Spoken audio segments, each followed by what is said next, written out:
So, good morning, everybody. I just wanted to say hi and welcome to what in reality is a conversation that I'm going to have with Alexandra.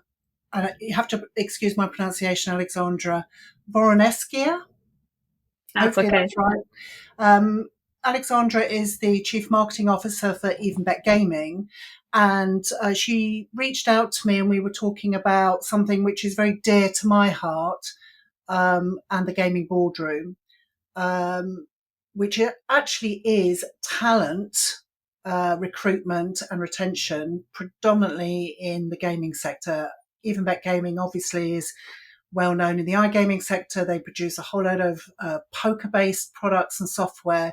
So we wanted to really try and explore some of the issues which everyone's thinking about. I also forgot to mention that I'm Kate Chambers and I'm the founder of the Gaming Boardroom. So after that intro, hopefully, Alexandra, we can have a conversation about it. Yeah, sure. Yeah. So I guess one of the first things is from one of the big things is how does the gaming industry, the iGaming industry, attract talent? And from EvenBet's perspective, how do you, because it's always about this, it's easy to recruit from inside the industry, but actually getting outside people in, what have EvenBet been doing to try and get that nailed, I guess?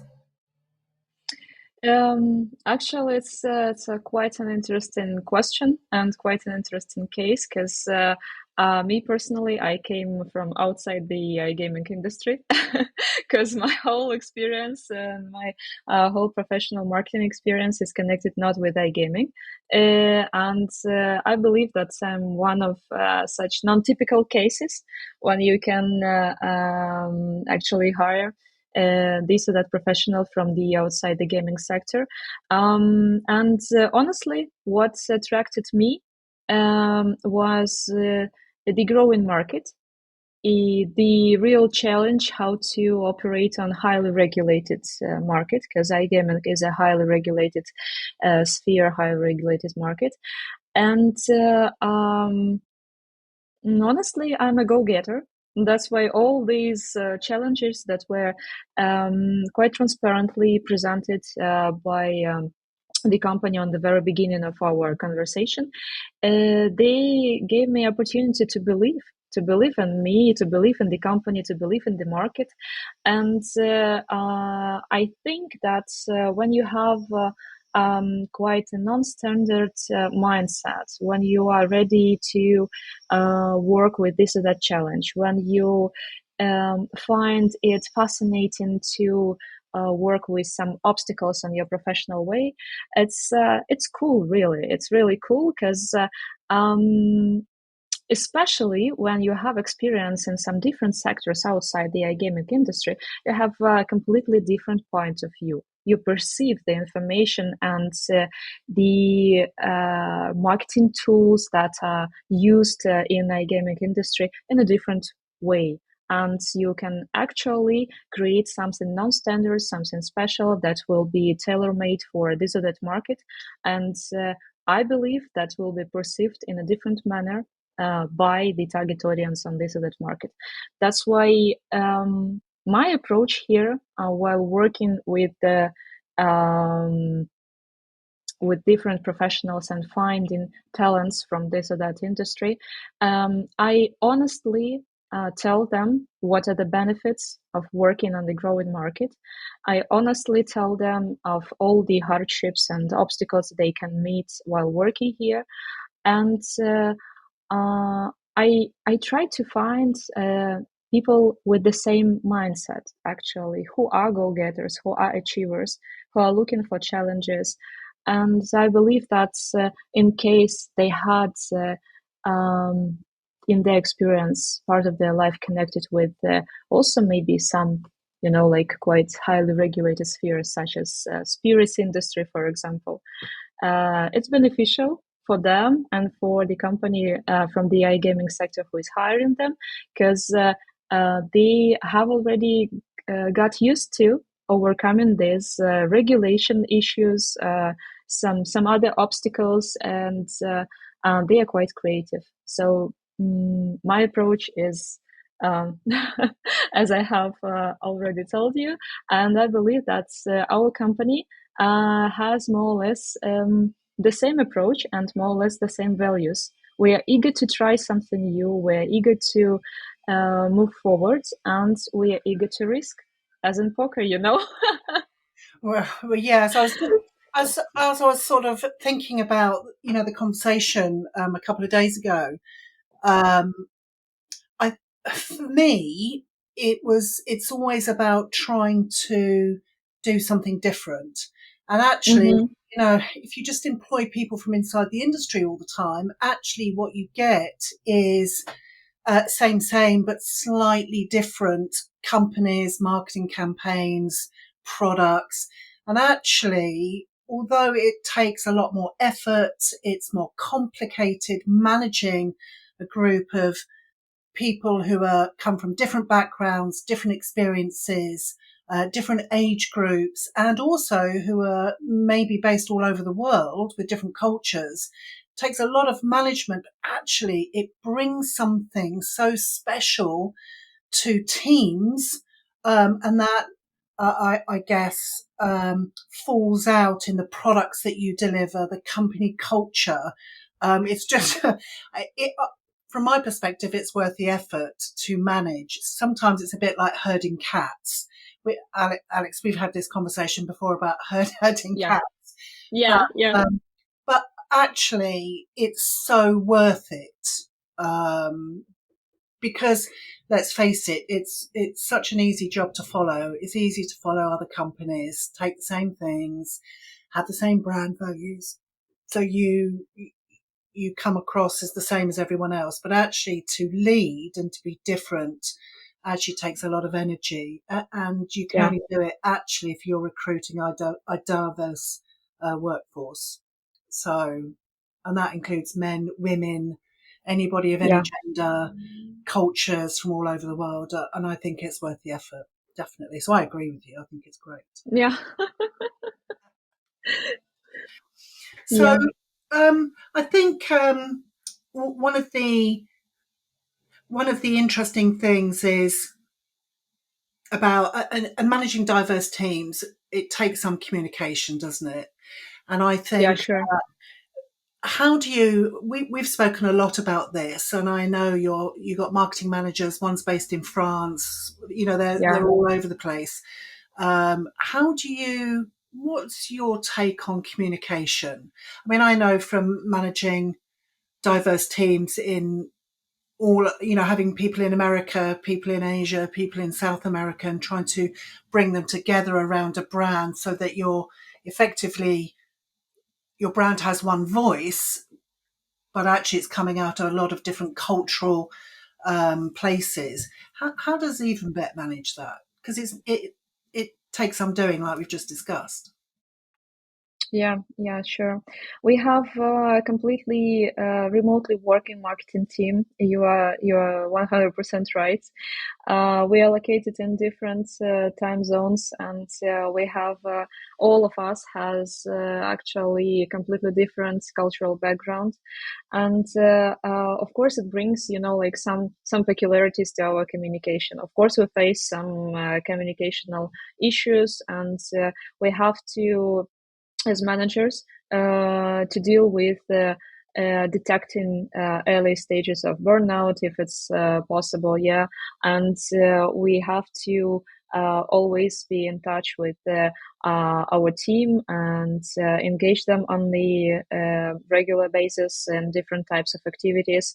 From my point of view, and based on my experience, because it's not actually the first company where I have a remote team, um, we have to be in touch. We have to be in touch constantly, and we just have to, like agree and confirm for the whole team a couple of rules that will help us to be on the same page and to actually feel what is the emotional status of every team member, to understand what's going on and how to I don't know, work with this or that challenge and so on and so forth. So basically, while we are working all remotely, mostly our communication is online. And here is the ground rule. When you like write a message to anyone, please use emojis just to show that you are in a good mood, that it's like not an order, it's just a kindly request, a reminder about anything. It doesn't actually matter, but it will bring like sparkle of joy to your colleague, and he will smile, and it's just like it's so usual, it's so regular, but it's I believe essential for fruitful communication without any obstacles in our ways. Then usually when we have these online meetings, and we have plenty of them, we switch on the camera, because I personally I believe that marketing is impossible without emotions. And when you switch on the camera, I can see your emotions, you can see my emotions. It's like it's a constant exchange of positive energy, and we understand better what actually we intended to say, or what is the idea of our project we propose, and so on and so forth. Then of course online is like not a magic pill. We definitely should blend offline and online meetings. We should if we have no standard I don't know, meetings, and that could be organized offline, we have to create them intentionally, and we have to bring the whole team together to work together to understand what's going on when we see each other face to face offline, not only online. And I believe that it's crucial for team spirit, for team energy, and yeah, it's very, very important. Then what's also quite necessary, yeah, we are not only about business. We should schedule in our life not only business meetings, but also like such meetings for entertainment, meetings for knowing each other. And we at EvenBet Gaming, we have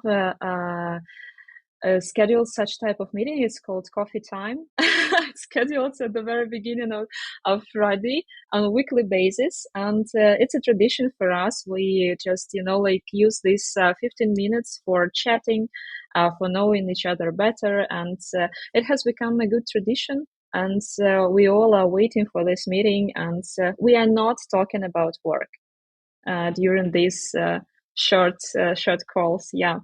And Yes, I think that's one of the things that's missing with remote work, isn't it? That coffee machine or that yeah, kitchen moment when everyone's in an office, and actually, it's really hard to get to know your co-workers if you're only talking about work. Of course, yeah, you know yeah, yeah, them, but you don't know them. If that makes any sense. yeah. And this meeting, it's scheduled, of course. So here in Warsaw, it's 9 a.m. for me. But some other team members, they are having like very, very late coffee time, for example, or it's a midday for them. It depends, yeah, where they are located. But still, it's a tradition. We all connect, we all discuss what's going on, and it's really awesome. Then I believe that's quite essential for remote teams are feedback sessions. Like when you have as a team leader one-to-one meetings with your subordinates, and you discuss what's going on, and what's I don't know, no actually positive impact they got during this month, for example, or what is the next step of their career developments. And for me, it's quite crucial to see what's going on in life of my subordinates, my team, and to feel what's really happening with them. That's why here in EvenBet we actually have this monthly scheduled feedback sessions, and I meet with every my team member to keep finger on the pulse, to understand what's going on, and to actually work on their career path. And not so long ago, for example, we have discovered that our senior designer was already ready to step up and to actually become a head of a designer team.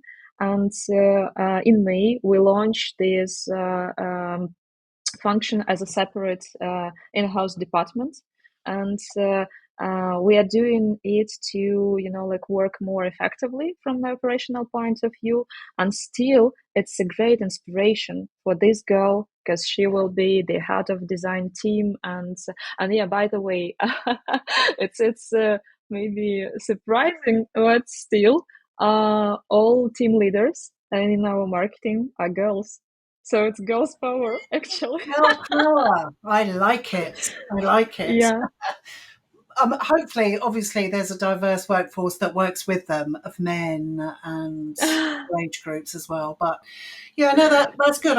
Because I was just thinking actually, and in many respects, the pandemic, because we were forced, all of us Yeah. globally forced into remote working. At the time, it was so new, we didn't really understand the implications of it, I guess. And when you look back, it was a dreadful time, being forced to be isolated, I guess, because I'd never heard of Zoom before. You know, I'd never heard of Zoom Yeah. before the pandemic. But actually, looking back now and having this conversation, I think that it taught us a lot of skill sets that we now use all the time. Because actually, that need for constant communication, the fact that it's, as we all know, it's really hard to tell jokes by email. So I really understand the emoji thing, just to say, okay, that was a joke, that Yeah. emoji, because Yeah. it is really hard, and people can misunderstand what you're trying to say really easily on email, and messaging actually. But that whole, if you're a permanent remote worker, progressing your career, and getting promotion and moving and learning is as essential as if you were working in the office. The problem Yeah, with sure. remote work, obviously, is how do I get to know my manager? How can I demonstrate my skills? Because nobody can see what I'm doing most of the time. So how do I communicate that? And where's the forum? And for anybody who remote works for any length of time, I guess, looking for another job, and understanding how that whole development and promotion process works in a different company is actually quite challenging. So, Yeah. I guess is from your perspective, I know that you're recruiting at the moment. How are you getting that message across? Because I think it's, a great lesson for everyone else is to hear, other managers' perspectives, other directors' perspectives of how they manage that particular problem.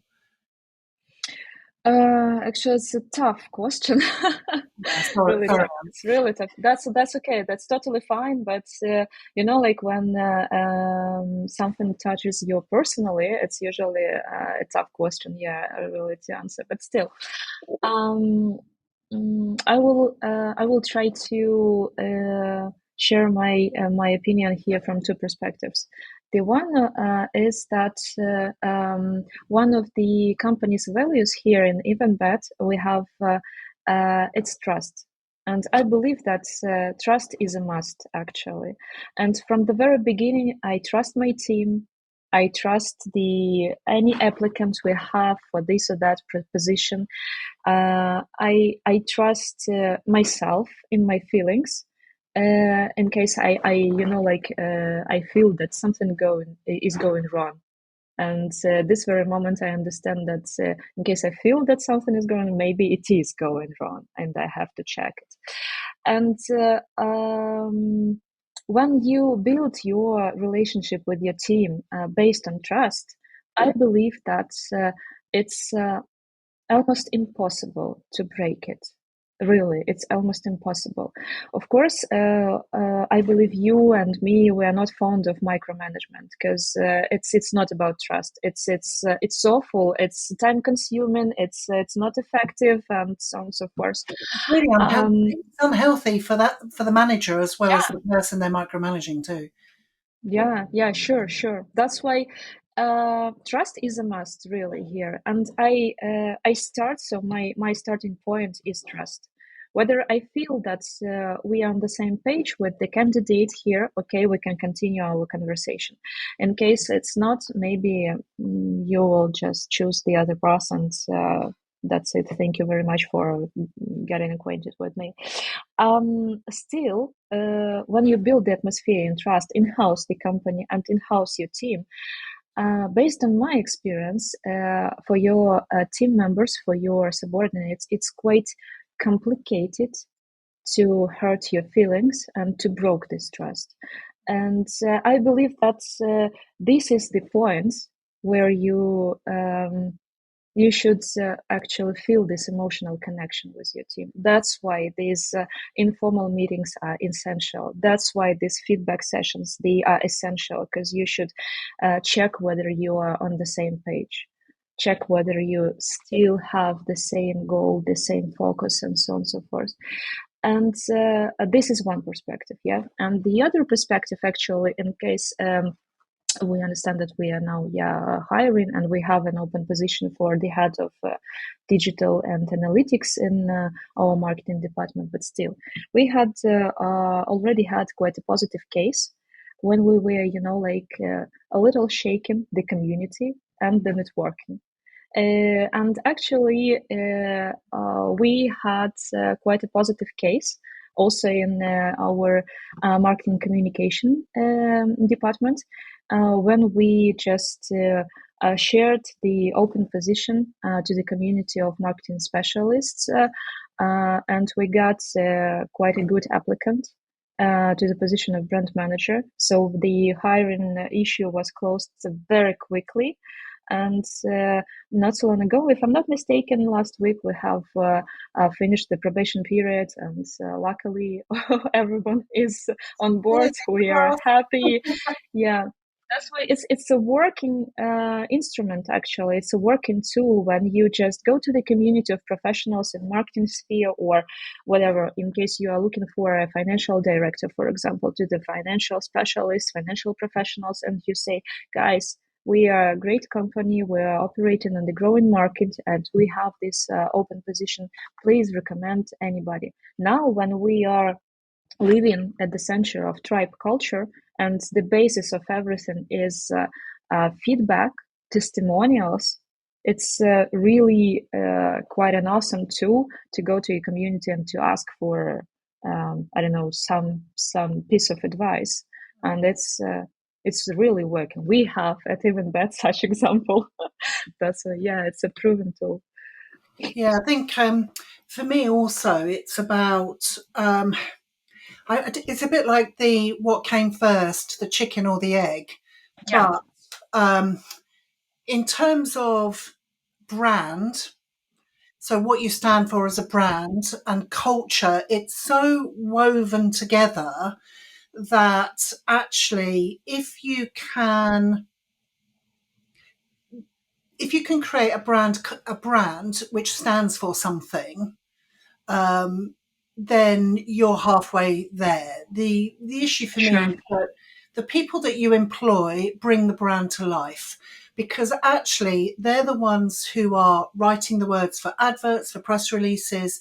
They're the ones that the public sees or potential customers see at trade shows, or online in meetings with potential customers. So actually, it's really important to create a brand culture and a brand presence which is built on things like trust, Yeah, authenticity, um, you know, standing for something. And a lot of companies stand for a variety of different things.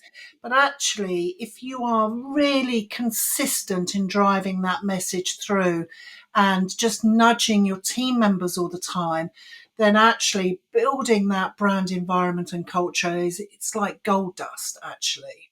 yeah. And then when you're recruiting, of course, people have heard about it. Yeah. Um, so I don't know. Um, I know you've been doing a lot of work around brand, even gaming's brand and its brand culture.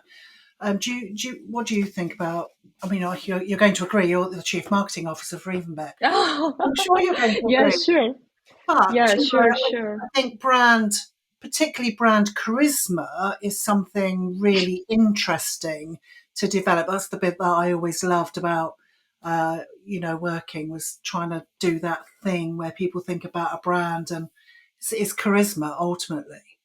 Yeah, yeah, sure, sure. I agree with you to 100%. And I believe that good brands actually inspire the team. Um, I don't know, maybe 5 times more, 10 times more, 100 times more. I don't know. And the best, what can actually ever happen to this or that company is that. All the employees or all the team members are brand ambassadors of the company.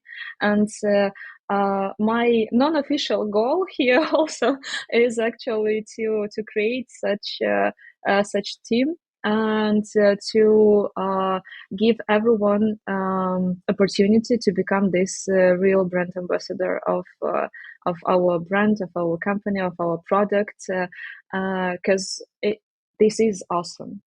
Really, it is really awesome. It's I don't know, the clients are happy using it. It brings them money, revenue. They are growing. So why not? It is really awesome. And we have an awesome team of professionals with 20 more than 20 years even of expertise in product development. That's why it's not actually a question here.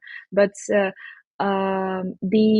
the main point for me as a marketing professional here is when you work with a brand, you should always remember that what is actually behind your brand name and what's hidden, because you can be looking perfect, but in case inside you have some, I don't know, contradictions, it's not okay. It will actually be found out by your target audience sooner or later. That's why you should always keep in mind that brand is not just a word. It's a promise for your target audience. You have to take care of your reputation. You have to analyze all possible reputational risks. You have to be very careful when you enter growing emerging markets. You have to study the requests of your target audience, because in case you have quite high brand awareness on your domestic market, for example, and you are entering a new market where nobody knows you. It's quite a risky area, and you have to be prepared here. And yeah, of course, you can bring your brand reputation from your domestic market to the new one, but before starting building a brand there, you have to go to the market representatives and ask them what is their need, what actual problem we can cover with our product and with our brand. And in case it's a perfect match, cool, actually problem solved, everything is okay. But How in often does that case, happen? That's a small. I mean, that oh, happens so rarely, but when it yeah, does, it's like yes. But actually, yeah, normally it's a different thing, yeah. isn't it? Yeah, yeah, sure. And that's why as I say, you should always come to your target audience. You should always come to your client and ask him, dear client, what actually is your need? What do you need? What's you hope for? What is, I don't know, your big idea? What dream we can help you to fulfill? And in case we are able to discover the answers to these questions, everything is okay. Yeah, it's an area where we can build a good relationship. And here, after we have discovered all his needs and understood what's going actually on, we can bring our brand and try to establish this new level of relationship on this market. But without studying the needs of the target audience, it seems to me it's impossible, even if you have a cool brand. Yeah, even cool brands. Yeah, I think one of the things that I always struggled with is quite a big word, but one of the things which I was very conscious of was you have an existing set of customers, but obviously they're moving on, they're moving through the pipeline, they're developing their products and their businesses, and actually you need to attract more people at the Yeah, bottom and put them into your funnel of advocates or customers or clients. And I think that the problem is, as time moves on, those new customers have different needs and they may be of a new generation, different generation to the customers you exist. And actually, so when you start looking at brand and the people that are engaging with brand, the brand means something different to all those different groups. So I think that trying to balance that engagement between the needs of a variety of different groups of people is really challenging. And I guess that understanding what aspect of either your business or your brand they're engaging with and working on that and making sure it can be the best it can be, or anything like that, I think is really key, because the brand might mean different things to different people. I guess that's what keeps sure. it interesting for marketeers, I guess, actually. Yeah, sure, But it's having a sure. sane head, so there has to be something. One of the brand values I always loved for the brands that I've worked on was we aim to surprise and delight. And I guess, Oh, nice. yeah, that brand value in itself means different things to different people, which on one level gave us permission to try new things and try different things with different groups of people, I guess. It can get a bit out of control, and unless you're absolute, you have a brand strategy, I guess. That's Yeah, the yeah, element. yeah, And also it allows you to target very specific people that you want to come and work for you, um, yeah, because the brand values allow that to happen too, which is great, I guess. So, yeah, yeah. Alex, how does social media play a part for you in all of that? So in brand, in attracting outside people that, because social media, I know you did a big research report on social media. So talk a bit about that, because it's just, I mean, we sit at home all day in front of our computers. It's really easy to play across the social channels. What's your thoughts? And what part does it play for EvenBet, I guess? Yeah, yeah. Actually, when you started to talk about social media, I just got a thought that the first question that has risen in my mind was how many times have I already checked the social media accounts on my phone? Yeah. I cannot say that I'm a social media addicted person, but I believe that especially LinkedIn is quite a good social media that helps you to get very filtered information thanks to your community and thanks to the algorithms of LinkedIn.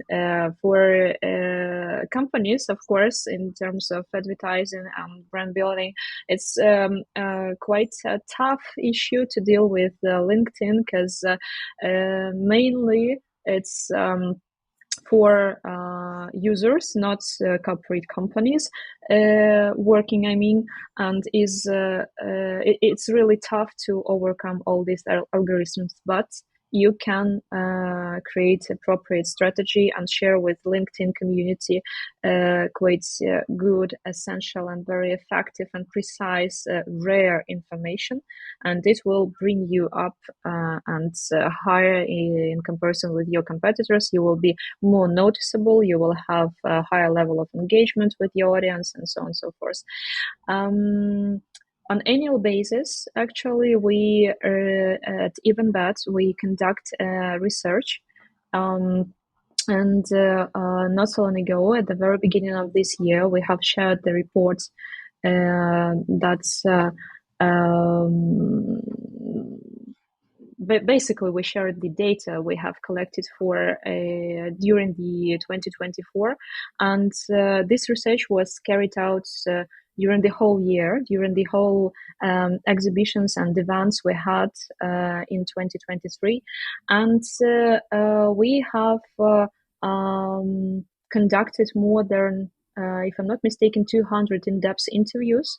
That's why I believe that we have gathered quite a reliable data, and we have discovered that in iGaming industry, uh, professionals, C-level specialists, owners, and founders, they value very much social media as a channel, and they consider it one of the most important marketing channels in today's marketplace, and even events as a crucial tool for B2B um, market, actually, because iGaming is a B2B market mostly. So social media was number one and events was number two. It was a surprise for me also to discover this, but still, um, yeah, it's growing, and I believe that's one of the sources of growth for social media is that plenty of companies started to develop the personal brands of the industry leaders and the founders, owners of the companies. I believe that it's had actually a great impact for growing popularity of social media in iGaming. And uh, concerning our research, we are continuing to work and collecting data in 2024. That's why at the very end of this year, or maybe at the very beginning of the next year, we'll share the results of our research. And I believe that still social media will be in top of mind as Yeah. key instruments marketing teams and sales teams are using to actually operate on the market. And maybe it's not a surprise, but I can share this information that at EvenBet, social media actually brings leads and solid leads. And we have discovered that, and of course, maybe it's obvious, but still, the impact of social media on different markets is different. And what peculiarities we have noticed? We have noticed that for the tier one markets, LinkedIn is more preferable than all other social media. And for Latin American market, for example, the top of mind is Instagram. What does it actually Interesting. mean for marketing communication? Yeah, it means that the Latin American market is more fond of visuals. That's why all companies who want to penetrate in this market, they have to work on their visual strategy, maybe somehow improve it. And if you want to work with European markets or American markets or whatever, you have to actually dig deeper, find some interesting facts, figures, and share some analytical information on your LinkedIn page, and maybe go any other way. I don't know, but I believe that infographics based on detailed analysis is a key to success on LinkedIn. Yeah, I mean, I guess Yeah, um, this is this whole dilemma, isn't it, between building a brand and creating a brand profile and culture, but also having to deal with the immediacy of business requests, like attracting new customers, lead retrieval, um, connecting, building relationships, not just with your existing customers, but with potential customers. So actually that combination of marketing campaigns that allow you to build brands, do a sales pitch ultimately yeah, through social media, and if using events in that marketing mix is actually crucial. But I think people think that they're somehow separate from each other. And although that you might have a brand strategy and a sales strategy and a recruitment strategy, actually at some point they do all come together. And it's to be Yeah. really conscious when you're building those things that actually, is the brand strategy going to help you recruit? Is the brand strategy going to help you lead retrieve? Are the people that you're recruiting going to support your brand strategy and gel with the type of customers that you are looking to attract? So actually having that oversight across those three things is really key, I guess. And it's that ultimately it's the leadership which sets a lot of those agendas. So getting ultimately the right leaders in place, because I know your CEO also came from outside the industry too, didn't he? Actually, I don't know the detailed biography of our CEO, but I remember that for 20 years he is working in IT, and of course, it was not the iGaming from the very beginning. It was at first the software development, just the software development, and then it transformed to the iGaming product. And this is awesome, I think, because when the founder of the company is capable of creating something special based on his previous experience and step up and, push the boundaries and try to do something special, it's really awesome. But in terms of brand strategy and how it helps to work with leadership and how it helps actually to improve the HR issues. Even I can say that from my perspective and based on my experience, I had such case in the real estate business, for example. The HR brand strategy is a part of branding strategy of the company. And when you have quite a good a brand of your company, it's well perceived, it's well known, it has a high level of brand awareness, and you just announced that you are hiring, you have plenty of applicants because these people want to work in the company that actually is capable of creating awesome product. Yeah. And this is amazing, I think, because with the help of good branding strategy, you actually are able to attract better candidates with higher skills, both in hard and soft skills, and this is really awesome. And like the path to the brand ambassadors is short in this way, in case you have these good branding and HR brand strategies. And in terms of leadership, I believe that this topic is quite closely connected with some complications any company can have in case they are hiring top management positions, for example.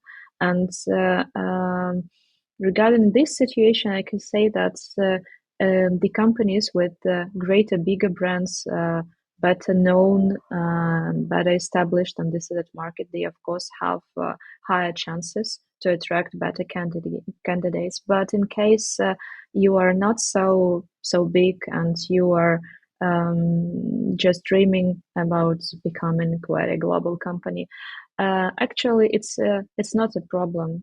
You can just create a good unique selling proposition. You can get closer to your target audience, to the applicant, to the candidate, or to the I don't know, client, whatever, and just test whether this USP is working, whether it's valuable, Yeah, well, I and think that's one of the great things also about social media is that yeah. people move on quite quickly. So when you're looking at social media, you've got to be consistent. We all know that. But actually, if you make a mistake, it's actually fairly quickly forgotten, unless it's huge, but if you make the odd mistake, I also think about brand trust, brand Yeah, trust in markets, even with potential customers, with potential employees. Actually, it gives you permission to be real. And actually, being real, none of us are perfect. We all make mistakes. And I think that the one of the advantages of developing a brand means that it gives you permission to move on and make mistakes, and the market, that the audience actually forgives you, if you keep it real, I guess. That's one of the great things that I've learned through driving brands, because it wasn't that long ago, actually, when I used to go into budget meetings and they go, "Oh, Kate, brands, schmans, what does that yeah, mean?" You keep talking about brand value, but now actually everyone's talking about brands and value and culture and what does it stand for and what's our brand strategy. And I think it's great. The issue is, how do you, if everyone's looking at their brand culture and strategy, how do you stand out? But working with good marketing teams, good people who understand brands, and good creative people, actually you can normally create a voice for yourself, even if the market is really crowded. Because let's face it, the iGaming sector is really crowded, and a yeah, lot of the brands are loud, and they're yeah, sure. loud brands. You've only got to go to ICE, for example, and feel that noise that the iGaming industry creates. It's challenging, but what a Yeah. great challenge, actually. Yeah, it's a really great challenge. And when the industry is crowded, when it's loud, and the information is everywhere, you are feeling that you are overloaded. Actually, sometimes you feel this pressure, and yeah, it's really complicated. Here I can say that maybe the best solution is also quite obvious, but still, yeah, it's working. Try to stand out of the crowd. Try actually be not as all the competitors are. If they are, I don't know, loud, it doesn't mean that you shouldn't be loud and you shouldn't use the media they use, for example. But you can create something special. You can create some non-standard products. You can try to find out what is the best way to deliver your message. And here I can say that when you have expertise from some different markets, not in iGaming, it definitely gives you opportunity to create something special. I can share with you the example I have when I was working in spirits industry. The market where I was working was highly regulated, and it was impossible even to show, like the bottle, the image of a bottle. Yeah, so it really was tricky issue. What to actually do, how to promote your brand, how to show the product. It's really important, impossible. And together with one of the media, it was, if I'm not mistaken, 10 years ago. Yeah, it's quite a long time, but still we decided to create a non-standard product. Actually, this period of time on this market, it was quite popular to collect magazines, and some people were just waiting for every monthly edition, and they were really collecting them. That's why we understood that when you put this magazine on the shelf one by one, like when you have the shelf full of books, Yes. you just get the image of these books all together. And we decided to put the image of the bottle to these 20 covers, the side of these All right. covers. Yeah. And Interesting. it was like a puzzle. And so when everyone has collected all 12 editions, they just discovered that there was the bottle image. And yeah, it was I still believe that it's non-standard. It was not obvious for anyone what was the cover, why they decided to use this color, this part of brand element, and so on and so forth. And when you have such cases, it means that you can bring them to iGaming industry. You can, really, really stand out of a crowd and create something special. It's challenging when you operate on a highly regulated market, because it drives your creativity, and it gives you opportunity to think out of the box, really, and Yes, it's awesome. perfect. Yeah. Oh gosh, you'll have to show me that. I'm sure you've got a couple of those 20 Yeah, magazines yeah, yeah, somewhere. You'll have to show me. yeah. Cool, cool. Alex, it's been great chatting to you. I love talking about creativity and brands, and I know there's a really important part in that brand creation and that journey, which actually is about recruiting the right people.